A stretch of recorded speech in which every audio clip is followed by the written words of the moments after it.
పోయాలి. స్టవ్ వెలిగించాలి. నీళ్ళు పోసిన తర్వాత అల్లం ముక్క వేయాలి. వేసుకుంటున్నాను. షుగర్ ఎక్కువ ఉండే వాళ్ళు కొంచెం తగ్గించుకొని వేసుకోవచ్చు. మాకు కొంచెం స్వీట్ కావాలి కాబట్టి కొంచెం ఎక్కువ వేసుకుంటున్నాను. 2 గ్లాసుల టీకి 2 స్పూన్ల టీ పొడి వేసుకుంటున్నాను.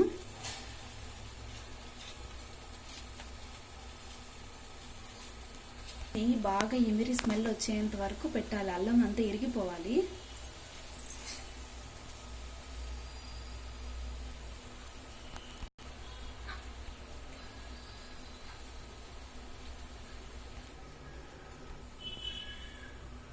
వరకు ఉంచి దించేసి ఫిల్టర్ చేసుకుంటే అల్లం టీ రెడీ.